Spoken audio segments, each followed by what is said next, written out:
approval of the minutes from the January 11th, 2024 meeting.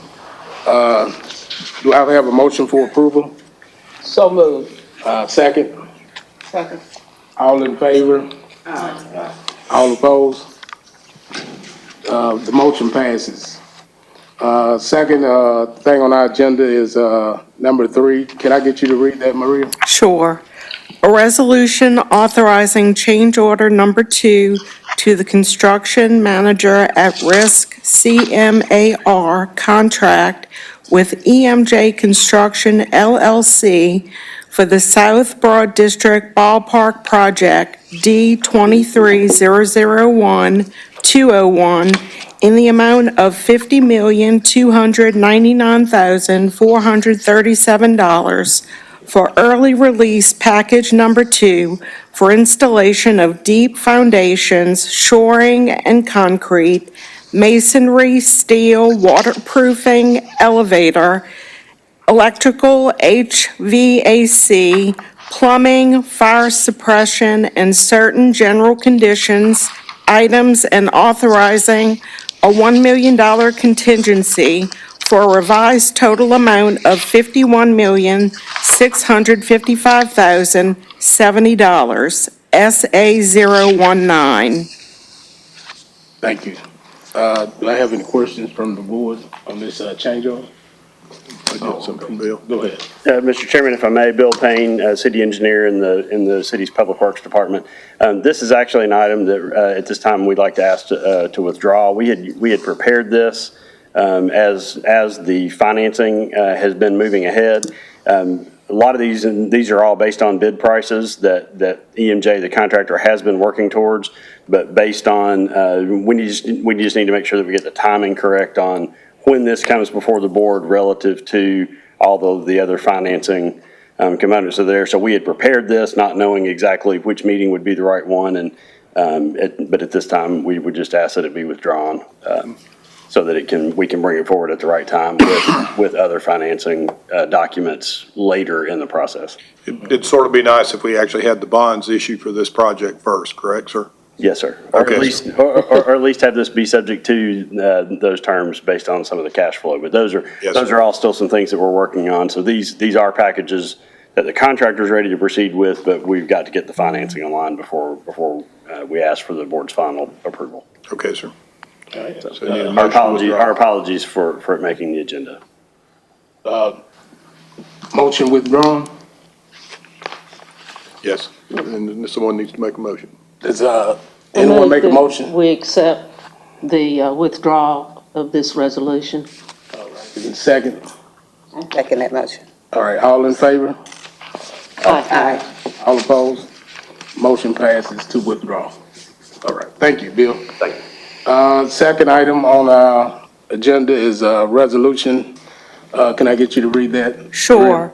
A resolution of the Board of Directors of the Sports Authority of the County of Hamilton and the City of Chattanooga, Tennessee, approving a memorandum of understanding relating to the financing and development of a multi-use stadium, SA020.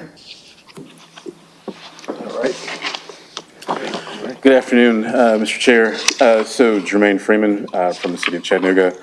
So over the past few weeks, the city and the county have been working very diligently on putting together a financing framework for what we anticipate to be the cost of the stadium. On February the 27th, the City Council adopted the MOU that is coming before you all today. It is a non-binding MOU that basically says this is the plan forward for how the city, the county would like to work with the Sports Authority to finance the stadium. So with that, I'll invite Mr. Mark Mamentov to come up to take you through the slides. But the City Council adopted this MOU on February the 27th. The Hamilton County Commission adopted a similar resolution on the very next day, on February the 28th. And so as the Sports Authority is a third party to the MOU, that is why the MOU is coming before you all today. So with that, I'll ask Mark to come up to take you through the slides. Thank you.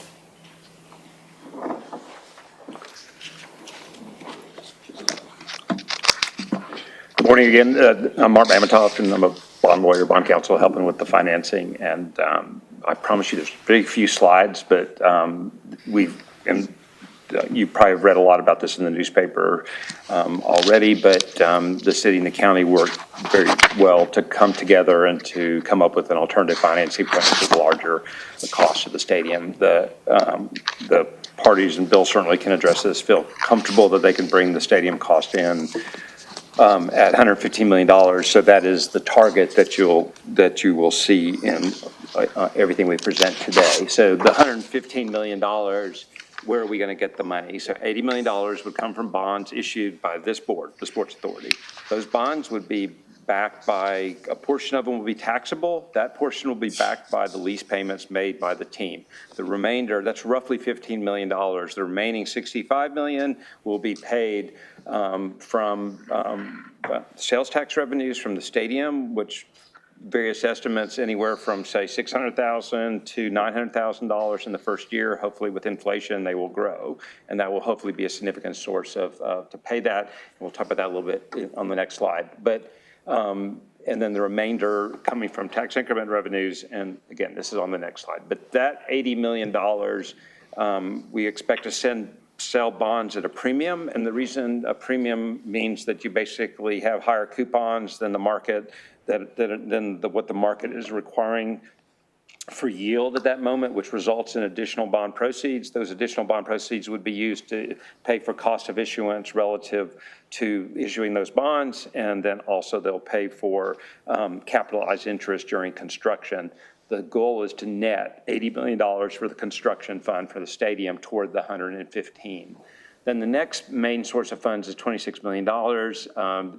This debt would be issued by the Industrial Development Board of the City of Chattanooga. Before, when we were looking at this, this was being issued by this board based on comments we received from City Council and other factors. We thought, given that it was only the city's increment now being used to pay for this and not a joint city-county increment, that it made sense to just run this through the city IDB. And so after TIF revenues are used from the South Broad District, and I call them TIF revenues, really tax increment revenues. There's no, they would be used to pay debt service on this. And it also, before they would be used for this, they would be used toward the $5 million at the bottom. So this divvied up $16 million from the team and $10 million from Perimeter, the site owner, for a total of $26 million. They've agreed to arrange for this financing, and finishing this up will be an important milestone as part of the closing. So while the $80 million is sitting there in a construction account as being spent over the construction period, we estimate we'll earn at least $1 million of interest earnings, so that can go toward the construction costs of $115 million. And then the team has agreed to make a $3 million upfront capital contribution. The trade-off for that was parking revenues. We were getting some fairly minimal parking revenues. The present value of them was not equal to $3 million. He agreed to contribute $3 million in cash up front, so it became a non-contingent, over a period of time thing, and so that helps us get toward that goal. And so the remaining $5 million is where we spent so much time trying to figure out how to bridge that last $5 million gap. And obviously, I would credit my friend Jermaine. He spent a lot of time. He was being Henry Kissinger, running back and forth between parties, making things happen. And he eventually recommended to your all city council and the city council and the county that the city would be willing to essentially backstop an additional $5 million of debt. The $80 million would be backstopped equally by the city and the county. So to the extent the revenue streams are inadequate to pay debt service that I described on the next slide, the city and county will agree to make up the difference from non-property tax revenues, of which they have a lot. And this $5 million, however, will be only backstopped by hotel motel tax revenues of the city. and any local option sales tax revenues, which we anticipate will be quite significant once it's built out from the Wheel and Foundry site on which the stadium is located, but not the stadium itself. The sales tax revenues from the stadium itself go toward the 80 million. This would be the retail around the stadium that the Perimeter, New City, led by Jim Irwin, have told us that they expect a significant amount of retail sales taxes. It's only the Wheel and Foundry side, not development up and down, say, Broad Street, that on South Broad, in other words, if there's a nice retail store that goes there, that would not go toward this. We believe that the hotel motel tax in particular, that will be a very strong security for those additional 5 million bonds. That likely would be a private placement with a bank, and we're working with the city county financial advisor, PFM, to come up with the best strategy for that. So just in summary, the two debt that you all would be asked to issue probably sometime in May to early June would be the $80 million of Sports Authority bonds, which would likely be rated either AAA or AA+ because of the backstop from the city and the county. And those would be issued as public bonds. You've already picked your underwriter, which is JP Morgan and an underwriting group. So that would be good. And then we'll come back to you all as you have meetings coming up on the 5 million, probably do an RFP and bring proposals to you all from banks to do that. And so those are the two things that you all would be asked to be part of the financing of, to get us to a grand total of $115 million. I sort of jumped ahead of myself because it almost had to explain the prior slides. But again, this is a summary of where the money comes from to pay the $80 million of bonds, being the increment from the stadium, the sales tax increment. The state keeps some itself. The school system keeps its half of the local option sales taxes, but the remainder, which is 6.1125%, and of the total of 9.25% for every Coke you buy in the stadium, or any sales tax item will go toward paying the debt service on the bonds. And then we talked about the rent of $1 million a year. As you all know, there's an inflation factor above $1 million that will kick in about 1.5% per year. That money we've agreed, if you may have seen in the term sheet, would go into the capital reserve fund instead of being used to pay debt service, to start supplementing the additional dollars that the city and county agreed to already put in. And then we talk about the property tax revenues coming from the South Broad District. We expect that to be long-term the major source of funds. Roughly, very roughly, we need about $500 million to $550 million of new development in the South Broad District to generate the income that the city and the county will be able to stop providing any sort of backstop funding. We're already aware of 125 million or so that's already going to be completed soon, and certainly we're going to have a lot more on the Wheel and Foundry side and on adjacent sites. So that's obviously our long-term goal. So how did things change since probably I was last in front of you, or Jermaine was, and again, I'm sure you followed a lot of this in the media, but they originally had asked for $40 million of subordinate tax increment financing. That was reduced to $26 million. And so so the $26 million is what I described. And so 16 for the team would arrange for the lending of 16, and 10 from the site owner developer. And we have this new $5 million of debt that you all would issue that I went in some detail about. The county is not participating in the subordinate, the $26 million.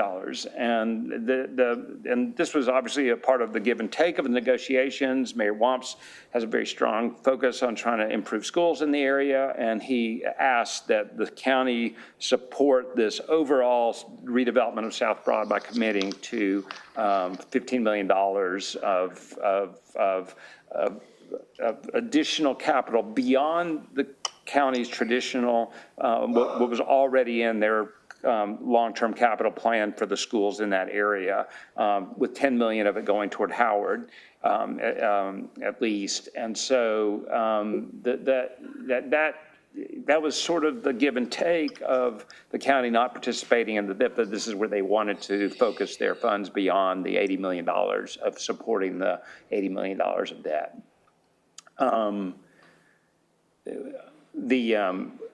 An earlier iteration had us paying part of the utilities, and it became very confusing, and I certainly did a terrible job explaining it because it was so confusing. And so that's all out the window.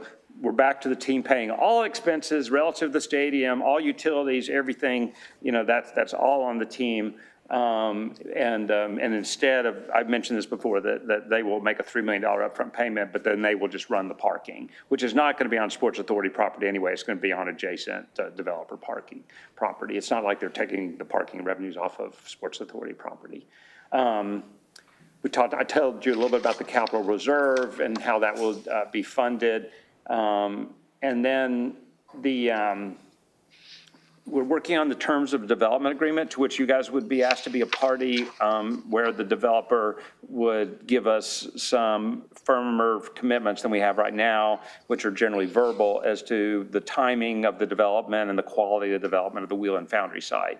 And obviously we have representatives of the team here, but it's really important for you all, I'm sure, as well as the city and the county, that we don't build this beautiful stadium and it just sits out there by itself in the middle of a former brownfield site with nothing around it. And so we will be, and they've already agreed that that's not going to happen, but putting that in writing is a little bit tricky, and we're working on getting something to you all. But that'll be a very important agreement that you all would be a party to. And then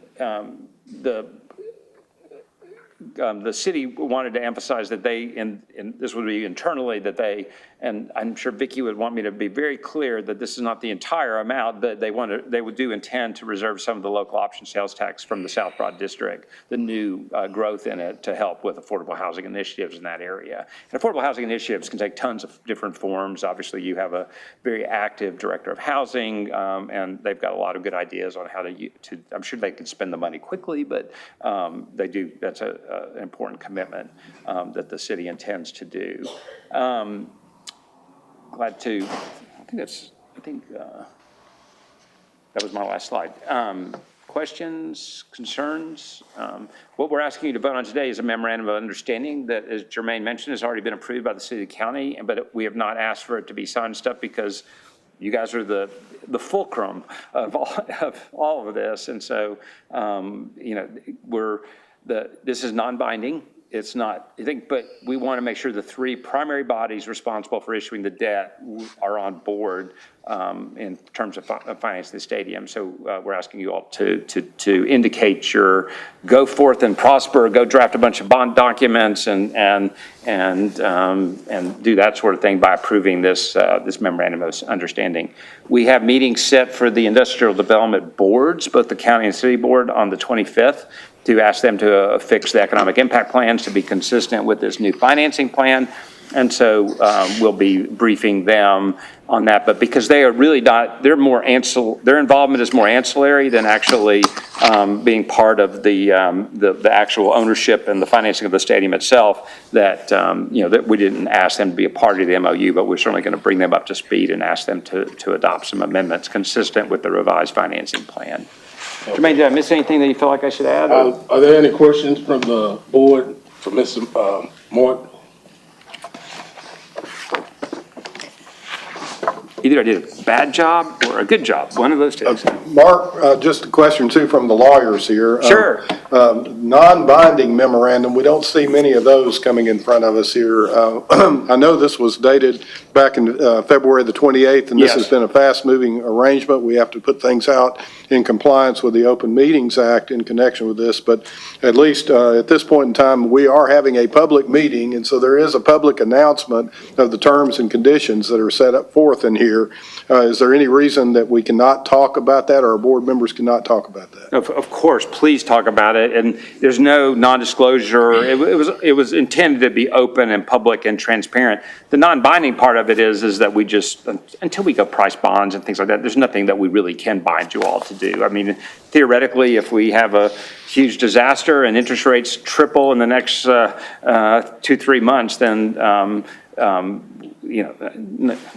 there's some wood here, yeah, not going to happen, but that obviously could keep us from moving forward. But we've had such a moving target on, quote, what is the deal, that we just felt it was best to summarize in writing. And I would tell you that the team and the developer would argue with some of my wordsmithing in this term sheet. In fact, they told us, well, wait a minute here, but to me, it was more wordsmithing than it was substance. And so I think we're largely I know the city and the county are on the same page, and I would say we're 96% on the same page with the team, but there's certainly some wordsmithing to do. So at this point, as of February the 27th and 28th, both the county commission and the city council have approved this concept, Yes. at least at this point, before the board gets it. And this board will also be involved in the aspect of the issuance of bonds at some point into the future, and that will come before this body. Yeah, Phil, I'm glad you mentioned, and if we need to redate this, I'm sure nobody would be offended if we redated it as of today, assuming it gets approved. But I do think we'll have very active, certainly a May meeting will be important. I'm hoping that we'll be in a position to bring the bond documents and the financing package to you at your May meeting. So I don't think we'll have it ready for your April meeting, but we may be able to provide you a briefing and some preliminary work. But your May meeting, I think, will be the sort of the big meeting where we ask you to tell us to go sell debt. And be able to bring the underwriters in, brief you on the market conditions, and sort of let you all, that will probably be a little bit more detailed meeting. Okay, sir. Thank you. Thanks, Phil. My hand's up, yeah. Thanks, city attorney. He asked the questions that I was going to ask about. Okay. But that's good. As far as the memorandum of understanding, I understand it's non-binding. The information that you presented today was good, a little bit confusing. I did get some information from Jermaine, but his was not as detailed as yours. But he summarizes things.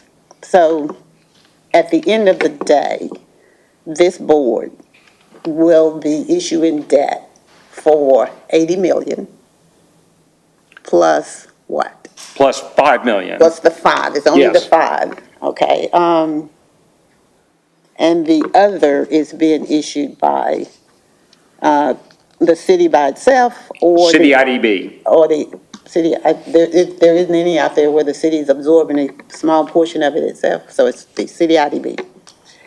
So this board is really only I won't say not interested, but it's only approving 85 million. Yes. Is that correct? That's correct. Okay. As you And- know, these bonds will be issued under a bond indenture. There'll be a bond trustee. And so the bond proceeds of the 80 plus the 5 and some of the 26 that's not advanced directly will become all put together in one big fund. So there'll be a construction fund for the in stadium that all the monies, including the investment earnings, will be aggregated to pay construction costs. So in terms of payment of that initial $85 million, it takes priority in terms of the tax increment revenues, correct? It does take priority over the 26 million, that's right. Okay, and the remaining of it goes, if there was money remaining after even the subordinate debt, that goes where? Does that go into some capital reserve fund? Is that It what I would heard? first go to reimburse the city and the county for any advances they make in the early years to pay debt service. And then after that, it could be used for any, well, the counties will end, the cities could be used for public infrastructure in the South Broad District. At that point, it'll be a decision of the city and the IDB Yeah, as but to when what you- any excess would be used for. So when you say it goes to pay any excess, is this excess determined after 30 years, or is this excess determined on an annual basis? Excess is determined on an annual basis. Okay, all right. I personally believe that we will not see, it's likely there will not be any excess based on the number of runs that I've seen probably for 20 years after paying the 26 million. It's a long way off. Yeah, but then that gives me concern that says there may be a deficit. What's that? There may be a deficit, but this isn't. Yes. But even if there were, the city and county supports that debt, even if there's a Exactly. deficit. Yes. Okay, And and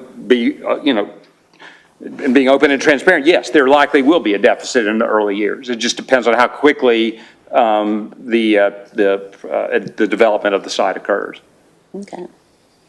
Well, I am very appreciative of the efforts of you guys, Jermaine, yourself, city, county, and putting this package together. It's more complicated. There's more little pieces in it than what is typical. But I'm impressed and I'm encouraged and I'm looking forward to the project. Thank you so much. We're really glad you're here to keep us in the lane. You have a question, Brent? Yeah, I had a question. I know you mentioned the terms of development agreement, and that's kind of ongoing. Yes. One of the other points, I think, of our last meeting was kind of the talk of accountability for the surrounding development, with Mr. Irwin. So is there anything being worked on there? I mean, so you're saying we've got, and the numbers have changed drastically over the course of the possible development surrounding the stadium. But the number you said today was $500 million is needed to support the debt service, right? So within that 125 on the table so far, essentially in development, is there any kind of terms of development agreement around that piece of it being worked on for an accountability for that development to happen? Because without it, obviously, we're From the gonna new fall. city, from the Wheel and Foundry side itself? Yes. Yes, that would be the development agreement that I would expect that this body, because you have an interest in it because of the stadium, the IDB, because they're involved in the TIF, as well as the owners of the Wheel and Foundry site would sign a development agreement. We've been talking about the terms.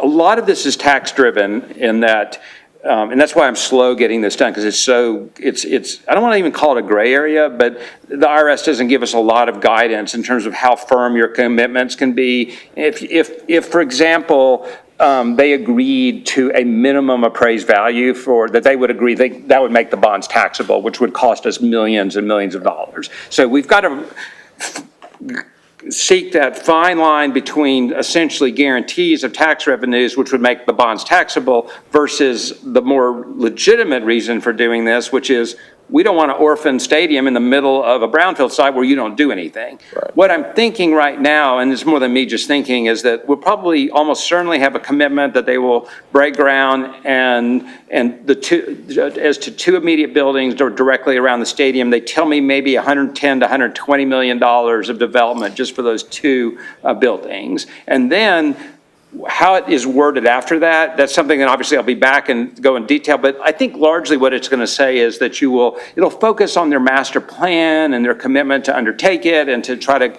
complete a certain amount of acreage by certain years and stuff, but it will not have penalties or certain dollar amounts in it because of the tax issues involved. Okay.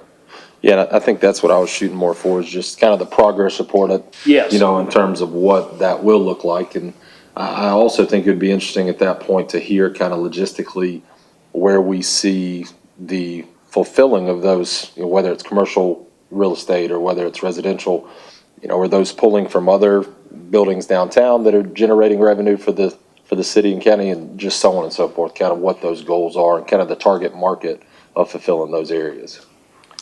That may be a good I'm sure they would be glad, and Jim, to come, in an April meeting, and I had not actually seen, I know it's been public, but their master plan, their phase development, and what sort of tenants they're expecting. Of course, they don't know for sure, but they can give you a pretty good idea, and it's very impressive. At least I felt it was very, very impressive when I started looking at what their ideas were, and it will be an incredible development. It's amazing because Jermaine and I have obviously been working on the Bend development quite a bit, and this development, you have two really amazing developments that would possibly start, going at the same time. But yeah, it's hard, particularly on the retail, the sales tax side, it's really hard to tell how much cannibalization, even if it's new tenants and new retail folks, which I think it will be. Of course, you're, like somebody said, well, I could eat downtown or I could eat there. I've never found anyone I feel like can really project how much cannibalization occurs on existing businesses. And the good thing about property taxes is, yes, they may attract some residential tenants from downtown, but we still have the property taxes on both buildings, and it's not a direct loss from one of the buildings. So. Anything else? You have any questions, Matt? No, I don't think so. All right, what about you, Reverend Weeks? I'm good. Okay, I do have one more, if you don't mind. go ahead. I thought I saw something that says the city and county will own, the city, or IDB, or city mainly, were only into this up to 115 million. I thought anything above that. The agreement is if there are any cost overruns above that, it would be covered by the team. By- Above 115, Right, but not by the government not by the government. entities. Right. No. Okay. I thought you said that, yeah. Okay, great. Got it down a little bit. I'm sorry, I should have mentioned that, yeah. Anything else? Thank you so much. Jermaine, I have a question. The 10 million from the county for schools and the 5 million, how would that be used exactly? Do we know? Yes, I will do my best to speak on behalf of the county. We are also joined, I told her I wouldn't put her on the spot, but we are also joined by the county's deputy CFO, Vonda, who is here. But I believe that right now what the county is intending to do is to take $15 million to invest into infrastructure and improvements at schools in South Chattanooga. The first $10 million would be for capital improvements at the Howard School, and the other $5 million would be for investments at other schools that are in the Howard feeder pattern that are also in South Chattanooga. Now, that's $15 million that they would invest into education above and beyond what they have already planned as part of their facilities plan. So it is not revenue that is already spoken for. This would be new revenue that they would commit to schools in South Chattanooga. Vonda, did I say that right? That's Okay. correct. Okay. Yes. Okay, thank you. Yes, sir. If there are no more questions, would someone make a motion for approval for SA-020? So moved. Can I have a second? I second. All in favor? Aye. All opposed? Motion passes. The next order of business is a resolution. Can I get you to read that? Sure. Maria? A resolution of the Board of Directors of the Sports Authority of the County of Hamilton and the City of Chattanooga, Tennessee, regarding utilizing the City of Chattanooga's staff to assist with promoting the inclusion of disadvantaged business enterprises in connection with the construction and operation of the stadium project, SA 021. Thank you, Mr. Chair. So as the Sports Authority does not have any administrative staff, and you all depend on the administrative staff of both the city and the county for assistance, we thought that it would be best if the Sports Authority would be able to utilize the city's existing staff for the promotion and inclusion of diverse businesses that are seeking involvement in the supplier process as part of this project. We obviously have gotten lots of inquiries and lots of questions about making sure that there are inclusive opportunities for small businesses to participate, whether it's as subcontractors on the construction itself, but then also as vendors within the stadium. And so in order to sort of take that burden off of the Sports Authority, this resolution basically says that the Sports Authority can utilize the city's staff, which is primarily through our Department of Equity and Community Engagement and Supplier Diversity, to do this work on behalf of the Sports Authority. Okay. Pro bono. Pro bono, yes, ma'am. Okay, do I have any questions from the board? Brett? Ms. Madison? Good. Yes. He's giving his services for free to the board. All right. So I've got one. You got one? And you Is too. is Caleb connected with this? Are they involved in this, in their proceedings? Well, we certainly want to make them aware that we are taking this action.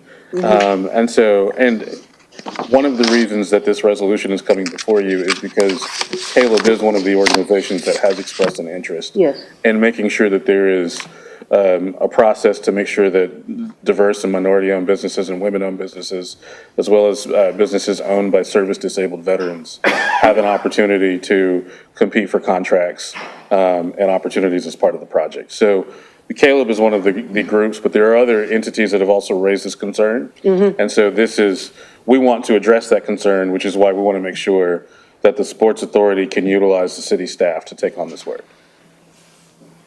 Okay, so this just involves city staff.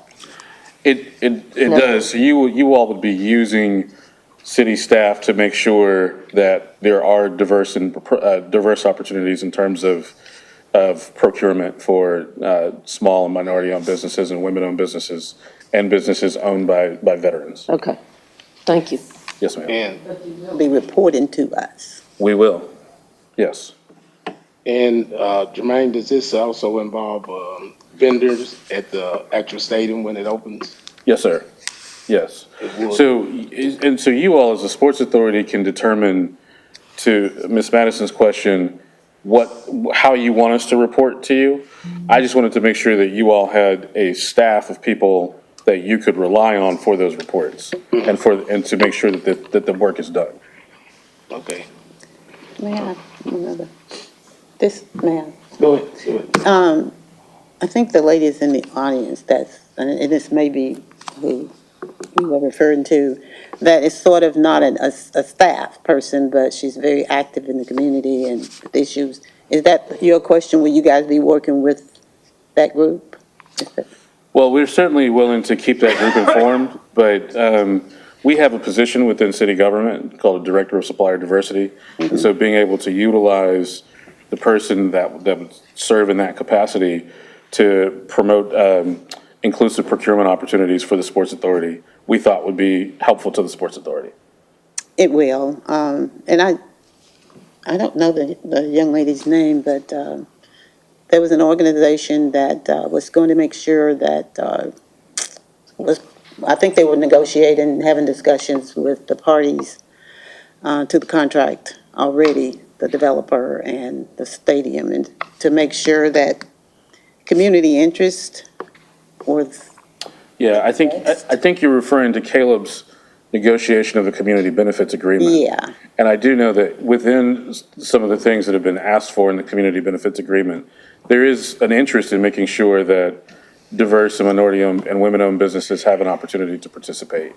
And so as we continue to work through that, though, we just wanted to be able to create a formal structure for the Sports Authority to use city staff to make sure that we're doing that work on behalf of the Sports Authority. Okay. She's coming up. I don't know if she has something to say or not. I will step aside for Ms. Janice. Hey, Ms. Janice. Janice Gooden, representing Caleb. This item that you're speaking of, that is one of the concerns that we have. And it is actually an item within the CBA that, we want to see addressed. The CBA is not dead. We're just pausing, so we're hopeful to be able to complete this process. Thank you. Thank you. Thank you. And I have another question for you, Jermaine. In regards to the procurement and the regular process of announcing bids and stuff, is there going to be any type of special meetings that we can work directly with the city and the board for we can have a special presentation or something for people who will be aware of those contracts that are going to be available? Yeah, we could Something a certainly. little different. Sure, we could certainly schedule some special meetings, and I'll work with the Bill Payne and Clay and the Public Works staff to make sure that that is also something that we can accomplish with the contractors. And then we could also potentially set up a dedicated webpage that could provide some additional information. And so I will certainly take those recommendations as things that the Sports Authority would like to see us do, so we will begin to get to work on those immediately. Okay, and some type of public announcement, media, something like that? Sure. Something a little bit different than what we usually do when we do bids, to make sure everybody's aware of it. Yes, we could certainly make sure that we get the word out about opportunities as they arise. Absolutely. Okay, thank you. Yes, sir. Do I have any more questions from board members? And I'm really wanting clarification on the compliance issue relative to diversity and other, and I'm assuming there are other interests other than just the diversity piece. How the city interacts with the public and how you know, I mean, will people have the opportunity to report to you or complain to you or whatever of things that maybe this project is or is not doing that was contracted to do or agreed to do? So on various projects in the past, we have had developers that have provided reports of the diverse vendors and subcontractors that they were working with. And before projects started, we have also held supplier fairs in which which are basically outreach engagement events to attract diverse suppliers to attend those events and to express an interest to developers or to the contractors, the prime contractors, that they are interested in participating in this work. And so I anticipate that we will still have those same types of contracts and report outs by the contractors. And I also anticipate that we will continue to do a host of sort of public engagement activities, to the chairman's point, to make sure that people are aware of the projects. I don't know if that answers your question. Yeah, it talks to it, and it's one of those things that is hard to manage and monitor, to be totally honest. And as I stated before in the earlier meetings, I've seen a lot of projects come forth, and there is an agreement for diversity and inclusion, and then especially with bigger projects, then it doesn't happen. Mm-hmm. And usually there are forms and documents that said, I tried, but it didn't work, so this isn't happening.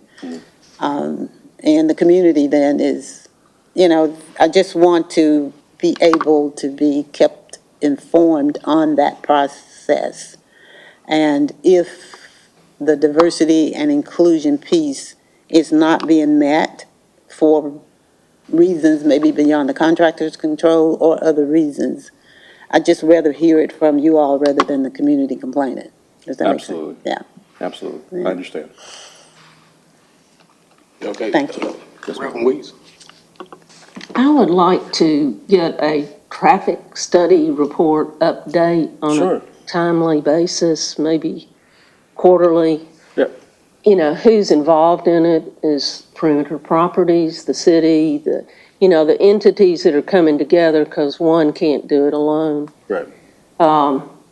Just to make sure that that's moving Okay. forward so that we have a good handle on it, because it's a great concern. Okay. So the traffic study that's currently being undertaken was secured by Perimeter Properties. And so I think it is, has it been submitted? I'm not sure, it hasn't been submitted for a review. Okay. I'm not sure where it is in status. Okay, so we'll get you a status update on where it is. Okay, if we could just have a report, like at the next meeting, since we Okay. haven't had one, Okay, because it's going to take a while to get everything implemented once the study's finalized. yep, we could do that. Thanks. If I may, Mr. Attorney, if we could ask Maria to add that as. Sure, to the agenda for next Yes, meeting. Yes, sir, thank you. Thank you. And one more question. Is there anyone here from the Lookouts? Yes, Mr. Rich Mazingo is here. I have a question for you.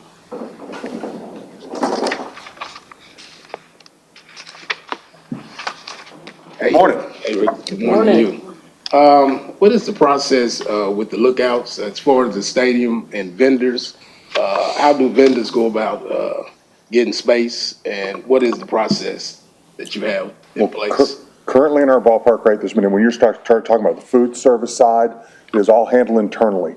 Now, there are different units outside that provide us food or supplies or vegetables or whatever it may be. And that typically goes out, we talk with these different corporations about what they can add to our process, how they can help us, and what is the best way to go about doing that. But it's typically open every single year to go looking for different vendors that'll help us, whether it be in food service or whether it be in apparel and merchandise or those sorts of things. But everything inside our building is run through our corporation itself right now. But like I said, we don't grow tomatoes, we don't make shirts, so we sub all that kind of stuff in. But once it hits our floor, it's all run by the Chattanooga Lookouts currently. Okay, and what is the current Lookout stadium that you're running? Mm-hmm. What is for the vendors, your minority participation, women-owned business? Our biggest contract we have is a minority woman owns the biggest contract we have inside that building right this minute. Vivian Harris with Top of the Line Cleaning has been doing our stadium for the last, almost 30 years. And that is single-handedly the largest contract outside that we have. And it is with her.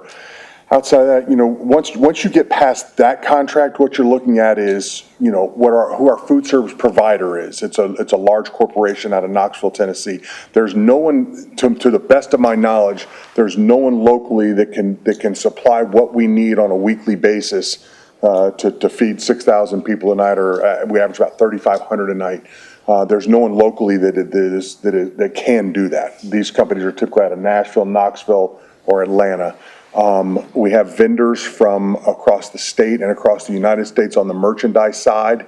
And to be honest, I do not know whether we're diverse vendors or what they may be. I know three of our largest, Coca-Cola, is a huge corporation, the Budweiser Corporation and the Miller Coors Corporation. So I don't know they're diversified at the top levels. So do y'all operate all the vending, space, or do you allow people to get those spaces too? It is all, we control it all and we run it all ourselves currently. Oh, you run it all yourself? Yes. Okay, will it be an opportunity, say someone wanted to sell pizza or something like that? It becomes it's a very sticky wicket there. There's margins that we need to make in order to make payroll, in order to make the profit that we need to make going forward. When you bring a third-party vendor in, now there's two more hands in the pie so what ends up happening at that point is, instead of a piece of pizza being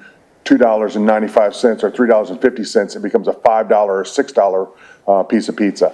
The biggest issue for us, and I say it all the time, I don't want a family coming out one night and spending $300 worth of Lookouts. I want a family coming out 6 times and spending $50 worth of Lookouts.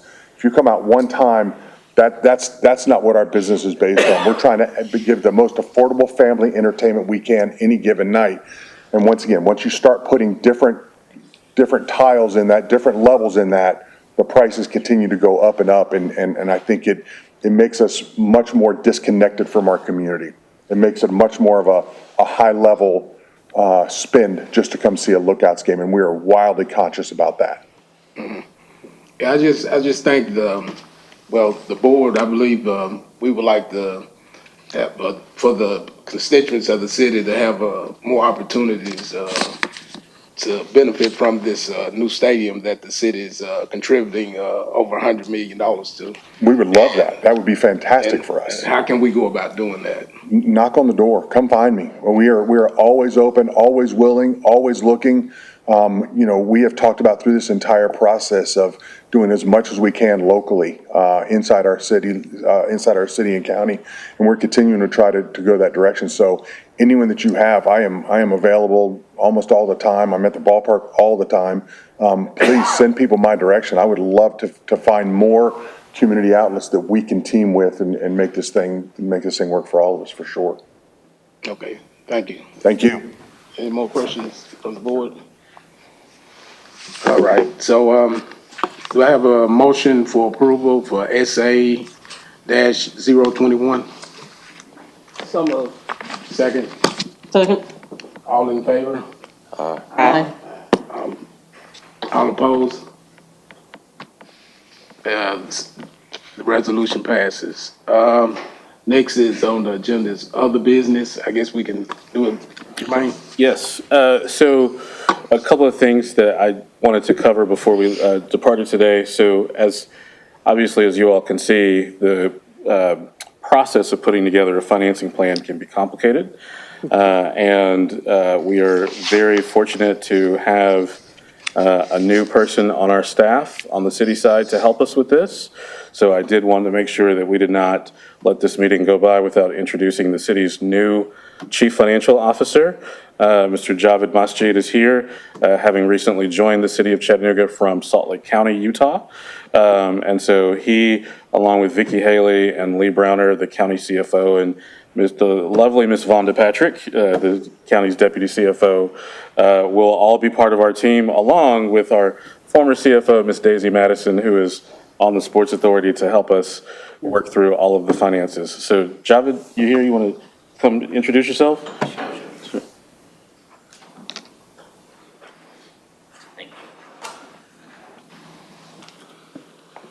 Javed Majid, and I'm sure that Daisy remember me from 20. Actually, you did look familiar. Yes. We met in 2018, if you recall. I do. Yes, yeah, yes. For the deputy position. So, yes, definitely, that's the one. Okay. And so nice to see you. You too. And any questions, anything I can help with? I'm just totally brand new here, and this is a very complex financial arrangement that I'm going to be digging in, especially with the presence of Mark over here, and we will try to understand this and set up right way to do things on this one. I'm sure the staff is there for me to help, and I am all about any questions if anybody has it. Well, I'll just say welcome. Thank you. I'm glad you're here. Welcome. If you had taken that job before, you would have already been CFO. Moved right on up into the spot. Thank you very much. Transition is always hard. Yeah, well, I was impressed at that point, so I'm sure you're going to be a Thank real you. asset. Excited you're here. Thank you very much. Jermaine? Thanks, Joe. Thank you. The other small piece of business that I wanted to announce is we talked about this back in the fall, but following next month's Sports Authority meeting, which is I think tentatively scheduled for Thursday, April the 11th, we would like to invite and arrange for the Sports Authority members to take a tour of the Wheeling Foundry site with Jim Irwin from New City Properties and Perimeter Properties. Media will also be invited to join, and as well as staff from the city and county. So we would love to go ahead and put that on your radar for you all to join us for a tour of the Wheeling Foundry site immediately following next month's meeting, which I believe is on April the 11th. So just wanted to let you know that, and we'll provide transportation, so. And food. Sure. Yeah. I appreciate it, Jermaine. I think, could you come back? Yeah. I think the board has made it clear that far as the disadvantage and inclusion, us voting that resolution to let the city handle it, we do want to be directly involved with that. Sure. If that is possible. Absolutely. And far as you've given us a tour at the stadium, we like that too, but we would like to be more inclusive. I know during negotiations, it was more private and stuff like that, but the board would like to be more inclusive in what's going on with the actual construction and everything. Absolutely. And we would appreciate it. Okay. All right. To that point as well, is it Eddie Holmes or somebody that sends out emails? They really do, she really does a great job, did a great job in this case of keeping us up to date on the negotiations with the county. Otherwise, we would have, this presentation would have been a whole lot more foreign, but so thank you guys. Yep. There's an indirect message there. I hear you loud and clear. All right. Do we have any other business anyone like to discuss? If not, the meeting is adjourned.